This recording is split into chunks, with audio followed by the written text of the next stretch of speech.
A very lovely good afternoon to all of you. I am Dr. Pooja and I am conducting the biochemistry sessions with Arise Academy. So again, I will say that as you all know, the pattern of the questions have been changed. So accordingly, you have to prepare your subjects like that.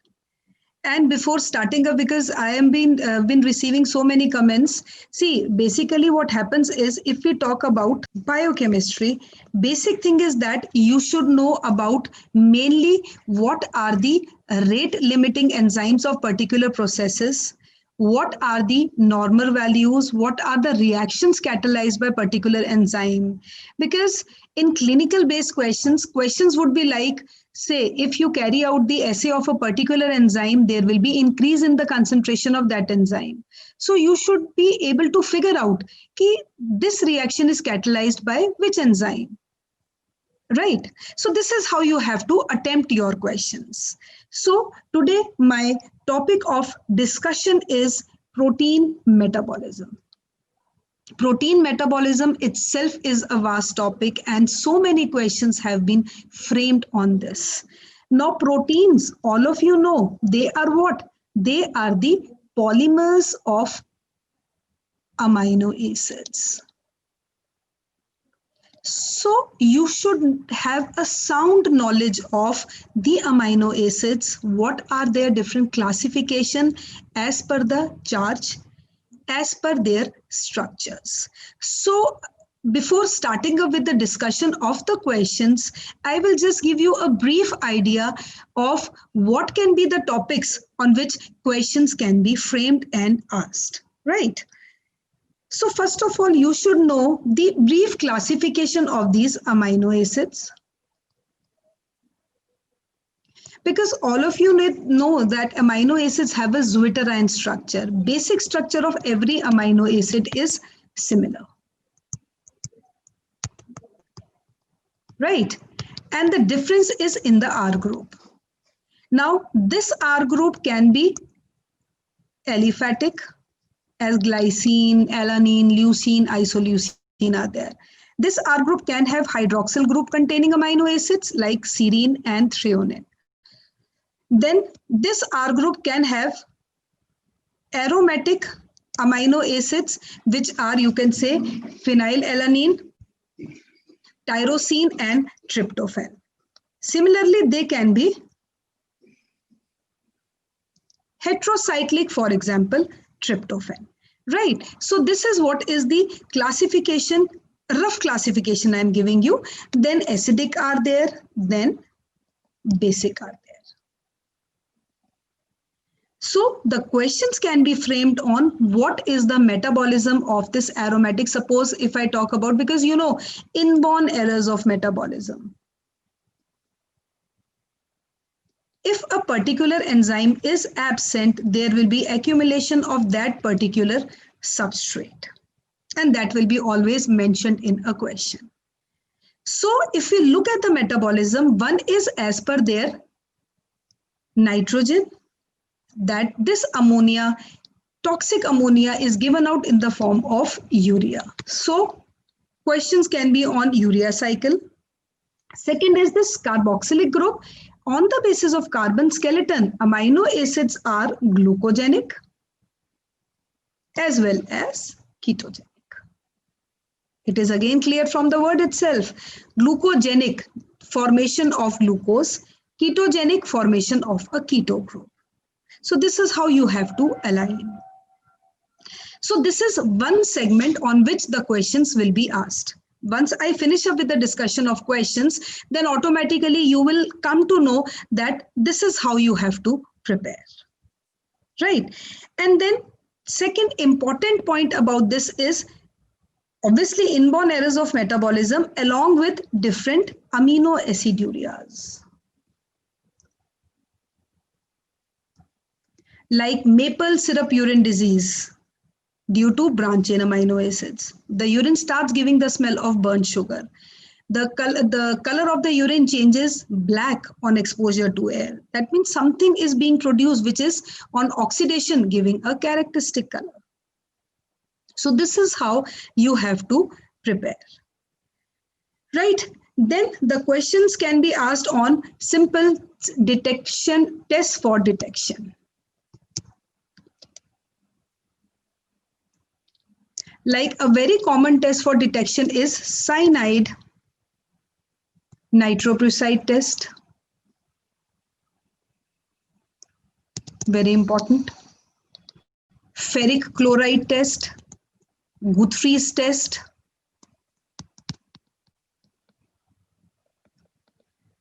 So these are some of the tests on the basis of which you can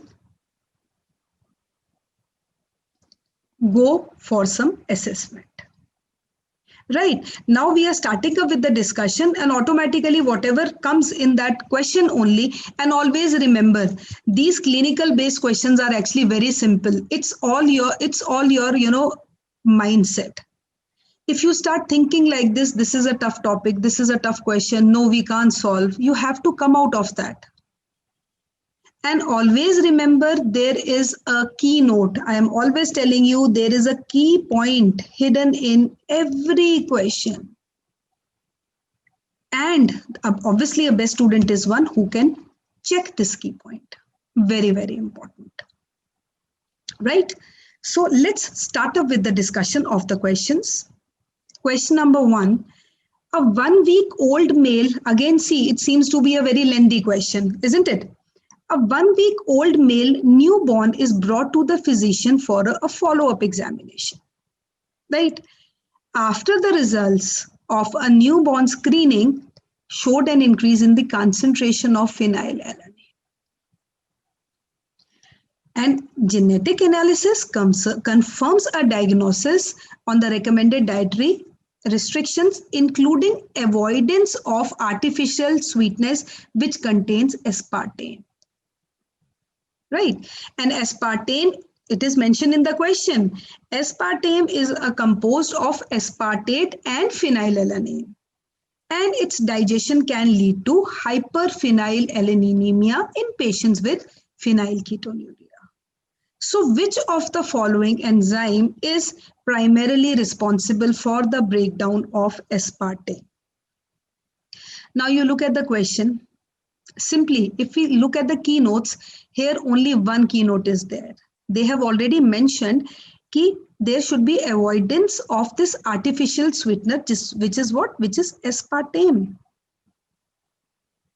And it is mentioned also, this aspartame is actually formed of 2 amino acids, which are aspartate and phenylalanine. Now, all of you know 2 amino acids give out a molecule of water, right? Form a peptide bond, isn't it? Forming a dipeptide.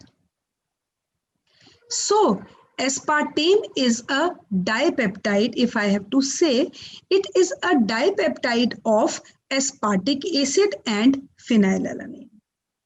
And it is mentioned that aspartame, its digestion can lead to increased concentration of phenylalanine, because if you look at this reaction, phenylalanine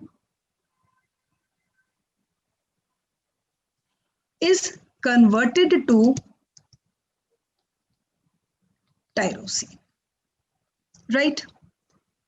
Tyrosine, you can say it is metabolized to form some other important products. The enzyme here is phenylalanine hydroxylase. If this enzyme is deficient, it will lead to increased concentration of phenylalanine, which leads to phenylketonuria. And that is what the question says also, that its digestion can lead to this in patients which are suffering from phenylketonuria. Basically, just forget about everything. The question is simply emphasizing, stressing on aspartame. And I told you aspartame is a dipeptide. Aspartame is a dipeptide. So obviously, the enzyme responsible for it has to be dipeptidase. And that is what is the answer. If you look at the options, pepsin can't be the answer. dipeptidase, because this is the enzyme responsible for the breakdown of aspartame. So the answer will be B here. Just forget about all the options. Just concentrate on one thing, because here question is very simple. When we are avoiding this, so what is there, which enzyme is present which is hydrolyzing this aspartame? Since it is a dipeptide, it will be hydrolyzed by dipeptidase. So I hope the question is clear to you. Then we move over to, and this is how you have to solve the clinical based questions. Then a 5-year-old girl is brought to the physician for the evaluation of a pruritic rash, her face and extremities for the last year that increases with exposure. And the parents have reported that she often seems clumsy and has had several falls in weeks. Physical examination, if we examine that girl physically, shows a erythematous scaly rash with hyperpigmentation, very important, over the nasal bridge and cheeks, as well as on the dorsal forearm and hands. And if we analyze the urine analysis will show high level of neutral amino acids. So the most appropriate treatment for this patient's condition includes administration of an agent that is associated with which of the following adverse effects. Again, I'll repeat the question. The girl is actually showing scaly rash, and there is what? There is hyperpigmentation on the nasal bridge and the cheeks, right? As well as on the dorsal forearm and hands. And urine analysis, what is it predicting? It is showing high level of neutral amino acids. So just forget about everything, just concentrate on this point, neutral amino acids. So if there is increased concentration of neutral amino acids, this is actually related to defective tubular reabsorption.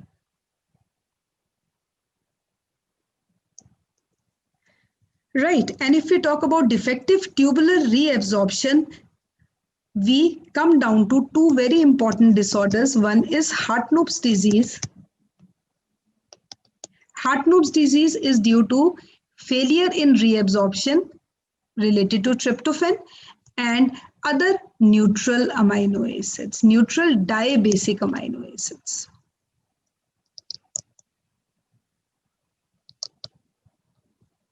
Now, adverse effect can be simple. Hartnupp's disease is what? It is related to the defective reabsorption of tryptophan, so it will lead to pellagra. And that is what it says. Followed by 3 Ds, dementia, diarrhea, and dermatitis. And that is what you can see, scaly rashes, hyperpigmentation, dorsal forearms and hands. So this is basically facial flushing. Facial flushing is actually because of this pellagra, or you can say it is niacin. Because if you look at other options, nephrocalcinosis, hemorrhagic shocks, irreversible retinopathy, they have nothing to do with this pellagra. So the answer would be simple facial flushing, which is due to niacin or this. Or this is again a very important question. The defect in the reabsorption of dibasic amino acids. This is one of the examples of Garrot's tetrad also. If you look at Hartnupp's disease, what are the important postulates of this? Simple. There is defective reabsorption of tryptophan and other neutral amino acids. Transporter protein, the transporter, actually there is a defect in this protein only. This was a question which was asked in PG, NEET PG last year. So this can again help you in when you are preparing for your PG exam. Because whatever questions, whatever material we are providing you at this platform will obviously be beneficial for clearing this platform, as well as it can prepare you guys for your future PG exam also. So always keep this factor in mind. When you are preparing for this exam, automatically, you will be well versed. Yeah, you can say you will be, I mean, like knowing what kind of questions can be asked. So it will be again easy for you to crack it. And clinical features, I've just told you, cutaneous photosensitivity, pellagra-like symptoms. That is why adverse effect would be facial flushing. Right? So the answer to this question will be C. I hope this question is also clear to all of you. Then we move over to question number 3. A 6-year-old boy.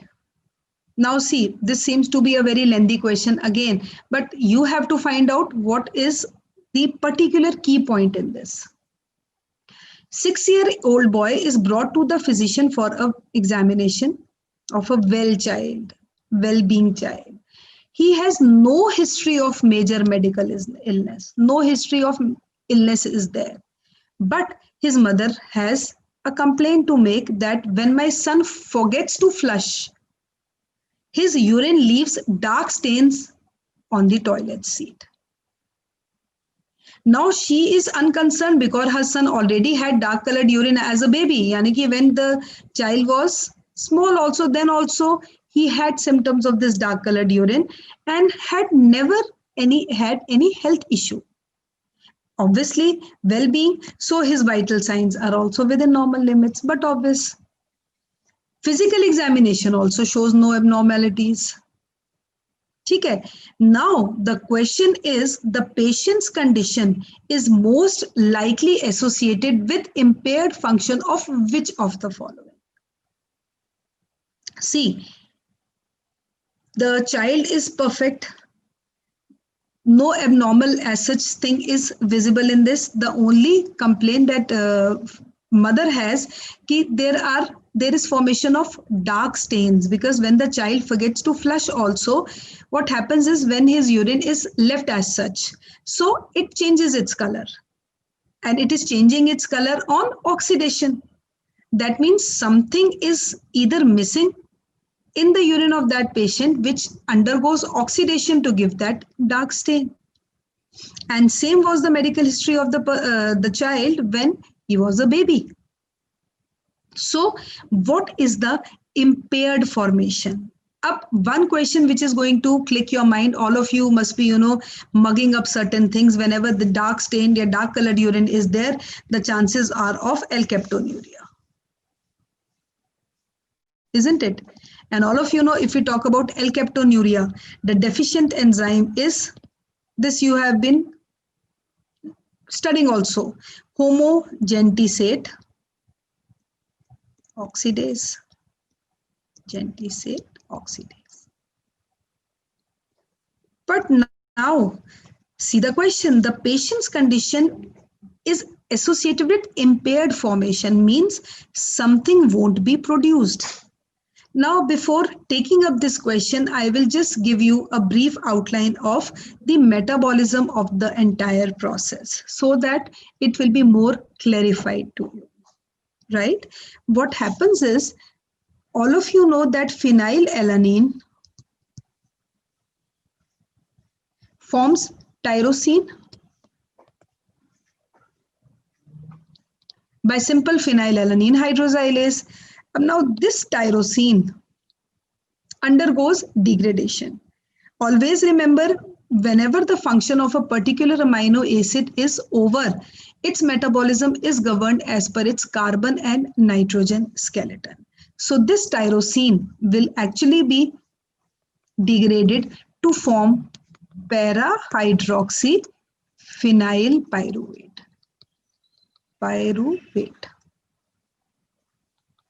Right.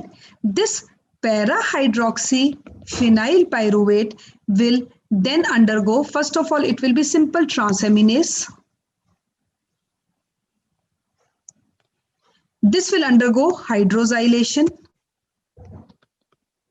hydroxylase, and this para-hydroxyphenyl pyruvate will then be converted into homogentisate. Right? And this homogentisate will then undergo oxidation by homogentisate oxidase to form mellyl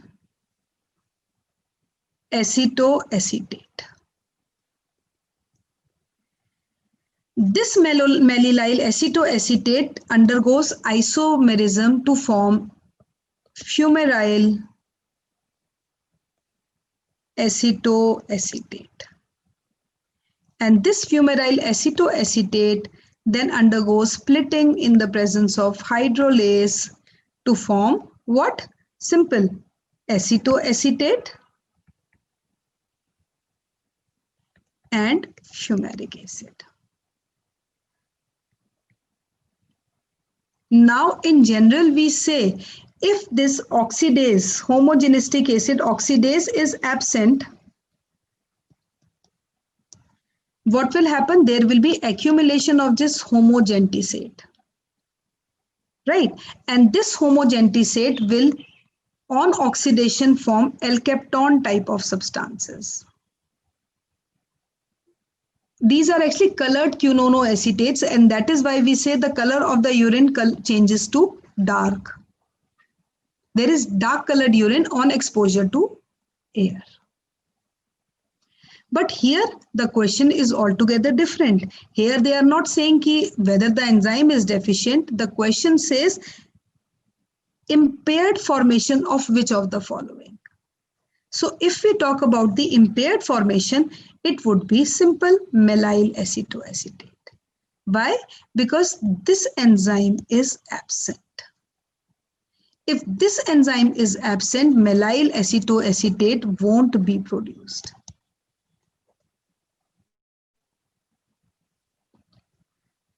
Right? This is what you have to pick up from any question.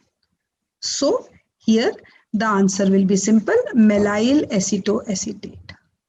So basically why I have put this question here, I wanted to show you the difference, because generally what happens is students, out of excitement, simple urine is turning black on exposure to air, the answer has to be homogentisate. No, you have to read the question again and again. And the question mentions likely associated with impaired formation. So it would be D. So I hope this question is also clear to all of you. Then we move over to the next question. A 4-day newborn male delivered at 39 weeks of gestation is because of poor feeding, recurrent vomiting, and lethargy. Physically, if we examine, shows tachypnea with subcostal retractions. And if we carry out the assay of an enzyme, it shows decreased activity of CPS1. Which of the following would be the immediate substrate for the synthesis C? Again, this question is simply saying that if there is a decreased activity of CPS1, what would be the immediate substrate which can replenish this, needed for the excretion of these amino groups? Ab isme, the key point to this question is this CPS1. Right? All of you know that, all of you must be knowing this, I'm pretty sure about it, that CPS1 is the rate limiting enzyme of urea cycle, isn't it? So basically this question is, from urea cycle, first of all. Here you have to see, out of all these 4 intermediates, which is actually linked to this urea cycle. Just forget about everything, just concentrate on this. So these questions are not that tough, it's just again your mental block. Yeah, you can say ki whatever is there in your mind. Okay. Now see, I'll simply explain urea cycle. urea cycle में what happens is this carbon dioxide combines with ammonia to form carbamoyl phosphate. The enzyme here is CPS1. Just now I mentioned it is a rate limiting enzyme of urea cycle. This carbamoyl phosphate combines with ornithine to form citrulline. Here the enzyme is ornithine transcarbamylase. So basically ornithine is transferring this carbamyl group and it is forming an intermediate which is citrulline. Now this citrulline then combines with aspartate, forming arginosuccinate. This arginosuccinate gives out fumaric acid, forming arginine, and this arginine is converted into ornithine giving urea.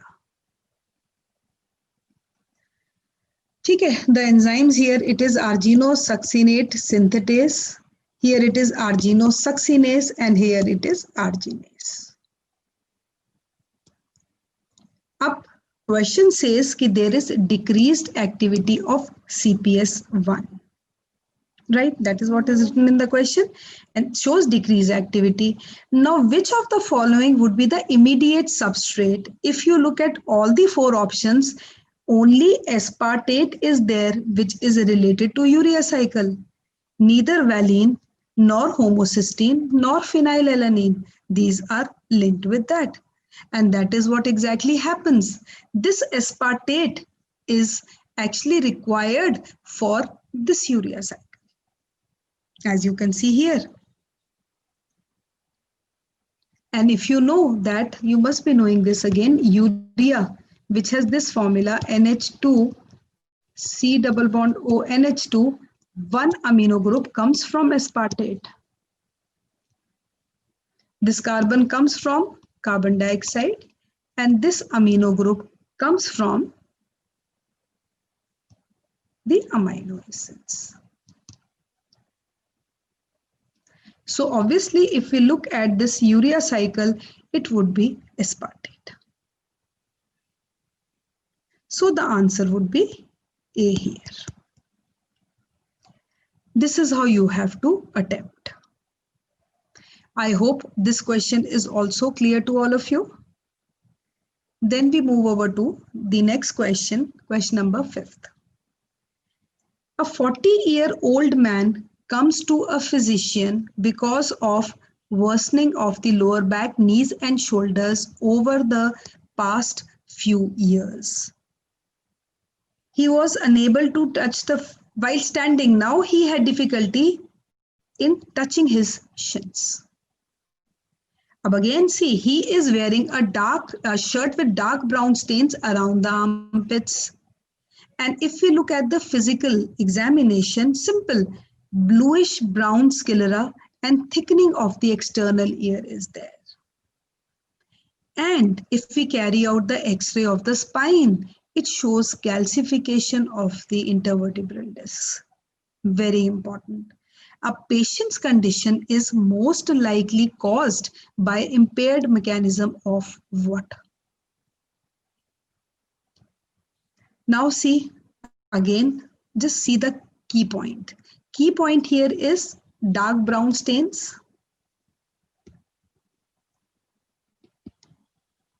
Dark brown stains.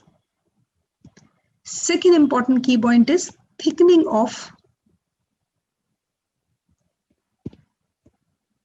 the external ear and X-ray calcification of IVS. So just by looking at these 3 to 4 manifestations, you can easily correlate your answer. This is A typical case of L-captonuria.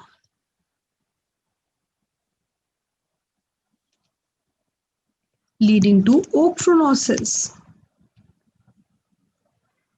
which is visible in the form of hyperpigmentation due to hyperpigmentation. Okay? On the pinna also you can see thickening of the pinna is there. Right. Above all, you can see calcification is also there in the intervertebral disc. So it is simply wholly solely a case of L-captonuria. And if we look at L-captonuria in detail, it is due to the deficiency of enzyme homogentisate oxidase. You can see now see homocysteine is there, tryptophan is there, hypoxanthine is there. Now here they have not clearly mentioned homogentisate. So homogentisate comes under the metabolism of which amino acid? Tyrosine.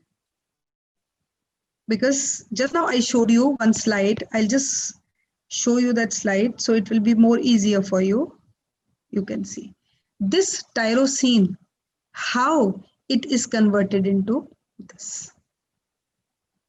So obviously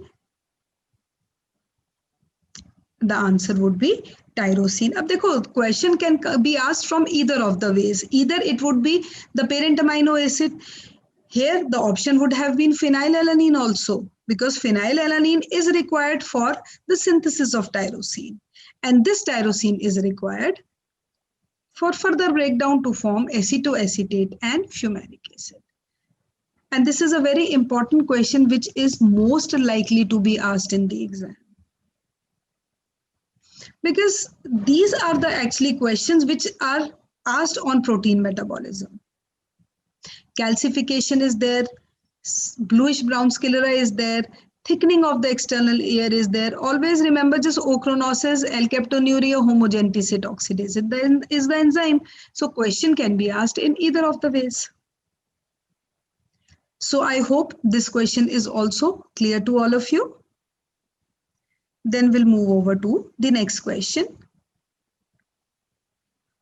A patient presented to casualty with nausea, vomiting. Intravenous glucose is given and the patient recovers. The patient is complaining initially when he is admitted with vomiting, but when intravenously glucose is supplied, the patient recovers. After a few months, patient again the patient gives the same complaint. When the examination of the blood is carried out, there is an increase in the concentration of glutamine. Along with glutamine, uracil levels are also increased. Iska matlab key point of this question is increased concentration of glutamine, increased concentration of uracil. So just remember, there is some correlation between these two metabolites, or there is a correlation between urea cycle and pyrimidine biosynthesis. Isn't it?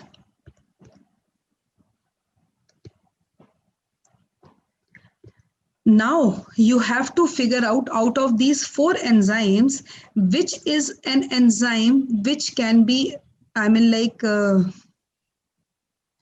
combine this urea cycle and pyrimidine biosynthesis. If we talk about CPS1, if we talk about this, if we talk about this, if we talk about this. Now I will just, write, let me see if this is there in you. Okay, chalo, I'll write it here. Simple, I'll write the enzymes. CPS1, carbamoyl phosphate, ornithine, citrulline, and here the enzyme is OTC. ठीक है. Rest of the enzymes if we see, citrulline है, arginine succinylsynthetase है.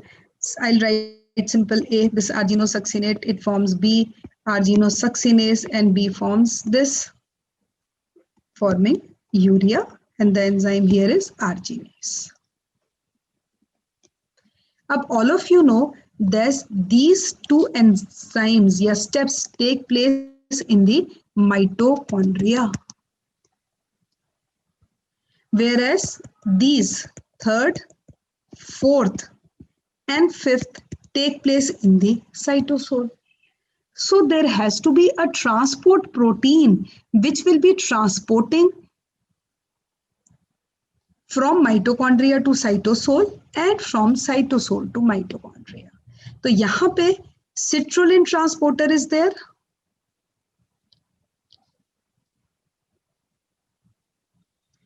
and here ornithine transporter is there.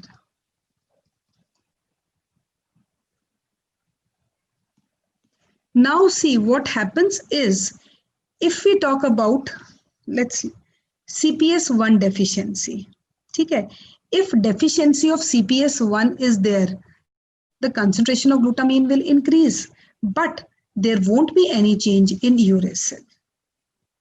Because if we see this, because CO2 and NH positive, NAG, N-acetyl glutamate is a allosteric modulator of CPS1.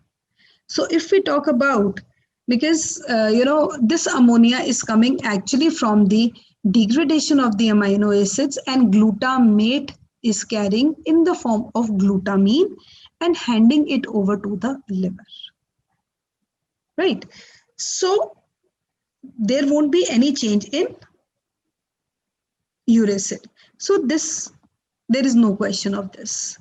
If we talk about arginosuccinate synthetase deficiency, it has nothing to do with uracil again. So our basic key point is, we have to find out that enzyme whose deficiency leads to increased uracil level.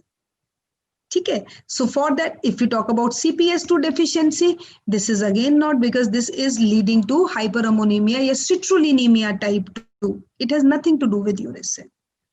But this enzyme is very important. Suppose if this enzyme is absent, if I say OTC is absent, what will happen? There will be increased concentration of, if this OTC is absent, increased concentration of carbamoyl phosphate will be there. And if there is increased concentration of carbamoyl phosphate, it will flow off from the mitochondria to the cytosol.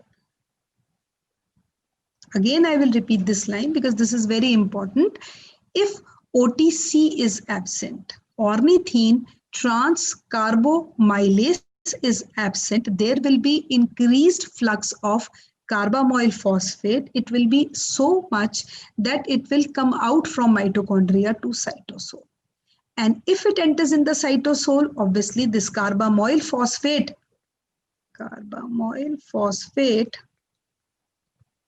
will now combine with aspartate, and ultimately it will undergo pyrimidine biosynthesis. And all of us know that pyrimidine biosynthesis mein uracil is the first pyrimidine which is synthesized. So obviously, if this OTC is absent, if ornithine transcarbamylase is absent, there will be increased concentration of uracil, as well as there will be increased concentration of glutamine.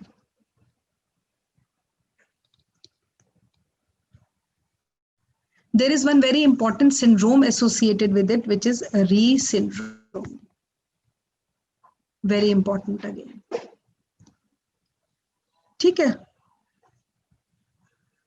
So here, simple, you can say the answer would be ornithine transcarbamylase deficiency. Option D. So I hope this question is again clear to all of you. Then we move over to the next question. Image-based question. Again, a very simple question. Again, don't get, upset but just by seeing this. Always read the question once or twice before attempting. Very simple question. A 2-year intellectually disabled child is having blue eyes, blonde hair, and fair skin, and have a peculiar body odor. What is the diagnosis? So if you look at the key points are blue eyes, blonde hair, and fair skin. As you can see here, this is a typical case of what? Blue eyes, blonde hair, fair skin. That means you can say albinism. In albinism, deficient enzyme is tyrosinase. Now, if we look at the options, MSUD is simple maple syrup urine disease. This maple syrup urine disease is associated with branch chain amino acids. Nothing to do with tyrosine. Isovaleric aciduria, again related to branch chain amino acids. Phenylketonuria is related with the metabolism of tyrosine. Canavan's disease, again, it is not associated with all these three. So obviously the answer would be phenylketonuria, because phenylalanine, if it is not converted into tyrosine, because the deficient enzyme is phenylalanine hydroxylase, increased concentration of phenylalanine will be there. So the person will suffer from phenylketonuria. Since no tyrosine formation is there, so you can say no melanin production will be there. No melanin is produced. So here the answer is phenylketonuria. This is again a very important question. This is a question of NEET PG, very important, and this can be asked in this exam also. Then moving over to the next question. A 21-year-old woman is brought to an emergency department because of a sudden onset of left-sided back pain. And this back pain is radiating towards the groin area. And she has had these similar episodes in the past also. If you look at her pulse, it is 103 per minute. Abdomen examination was soft and non-tender. Left costovertebral angle tenderness is present. And if you look at the leukocyte count, it is slightly high. Right? Urine dipstick is positive for blood and a urinary cyanide nitroprusside test is positive. An X-ray of the abdomen is clear. Further evaluation of this patient's urine is most likely to show which of the following. अब इसमें the hidden key point is cyanide nitroprusside test.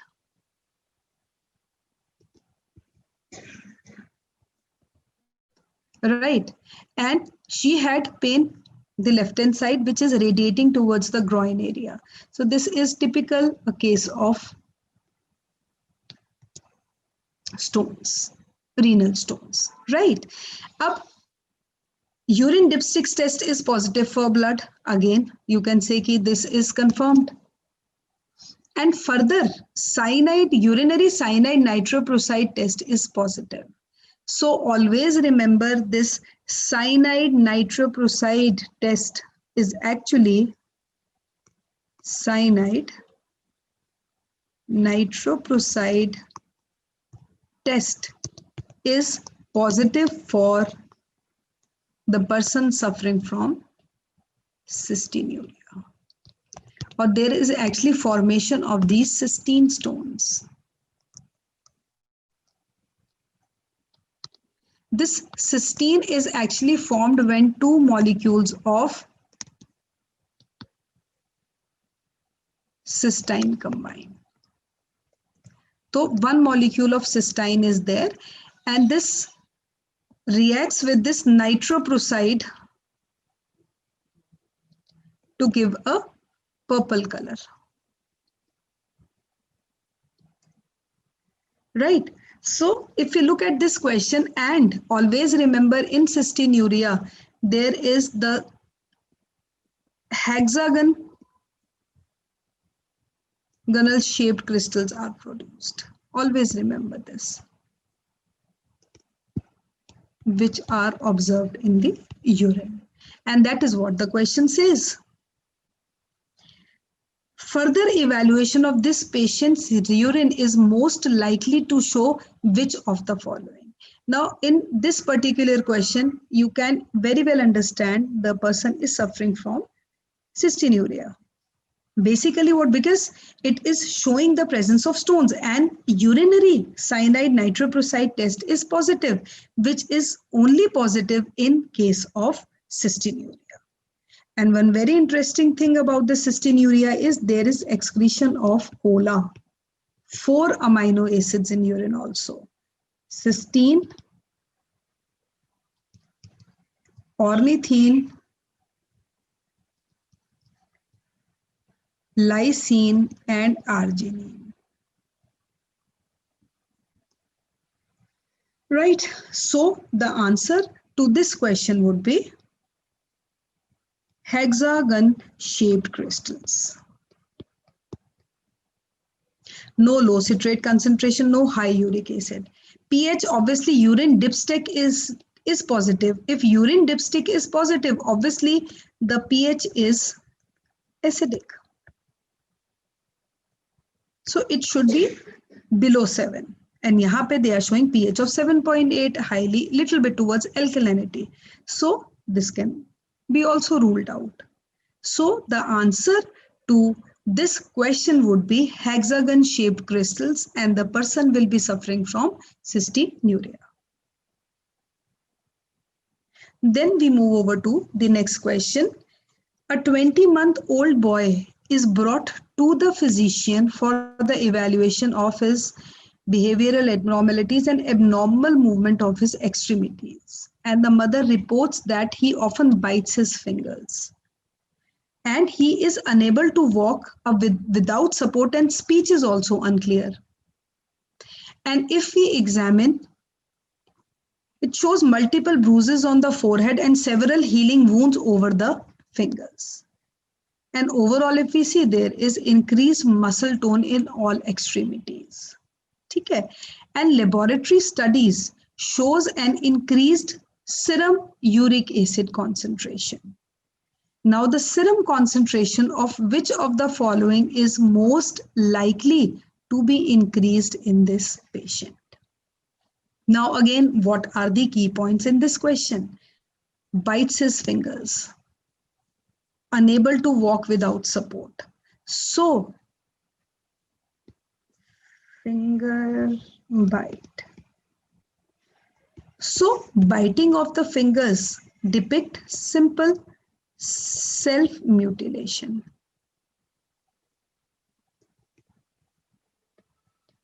Right? Self-mutilation is due to what? And they are showing also that there is increased serum uric acid concentration. So, isme what can be the answer if we talk about increased uric acid concentration की अगर हम बात करते हैं तो it is simple hyperuricemia, and we know that this hyperuricemia is actually due to the inborn error of metabolism of purines.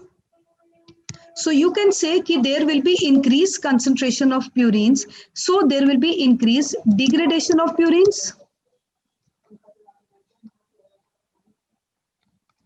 And if there is increased degradation of purines, there will be increased concentration of uric acid also. Right. So which is the enzyme responsible for the metabolism? If you look at all the four options, phenylalanine is ruled out because it is an amino acid. It has nothing to do with this. Orotic acid, yes. Phosphoribosyl pyrophosphate, yes. And branch chain amino acids are again ruled out. Right. So out of all these four options, we can stick to either orotic acid or phosphoribosyl phosphate. So orotic acid or phosphoribosyl phosphate. These are the two options which can be ruled out. If we look at orotic acid is related to pyrimidines. So pyrimidines, no uric acid is there, because pyrimidines ka end product is what? Carbon dioxide, ammonia and beta alanine, means it has no relation with uric acid. So the option which is left is, it is phosphoribosyl phosphate. Right. And this phosphoribosyl phosphate is the rate limiting enzyme of purine biosynthesis. So obviously, if there is increased production of purines, it leads to increased degradation of purines, leading to increased concentration of uric acid. And that is what this question says. There is increased serum uric acid concentration. So the serum concentration of which of the following is most likely to be increased? That would be phosphoribosyl pyrophosphate, which will lead to this. Right. So I hope this question is also clear to all of you. And the answer to this question would be C. Is it clear to all of you? So here we finish up with the discussion of these questions. Rest of the questions we can take up in the next video. Now, this is a very important slide which I'm going to share with you people. These are the very important. This you have to learn because this can be of help in your clinical questions. Phenylketonuria mein, the color, the odor of urine is mousy or musty. In trimethylaminiuria, it gives a rotting fish-like smell. In tyrosinemia, it gives the smell of boiled cabbage. In maple syrup urine disease, it leads to obviously maple syrup, multiple carboxylase, tomcat urine, Hawkinsonuria, swimming pool-like disorder, isovaleric acidemia, sweaty feet, and in hypermethynemia, it is boiled cabbage. So these are different peculiar orders in different type of amino acidurias. So I hope that I could resolve many of your queries by this session. Thank you so much. Now you can follow us on these different platforms of social media. You can follow us on Facebook by facebook.com/AriseMedAcademy. You can follow us on Instagram also. You can follow us on YouTube. You can follow us on our own, Telegram group also. This is our website.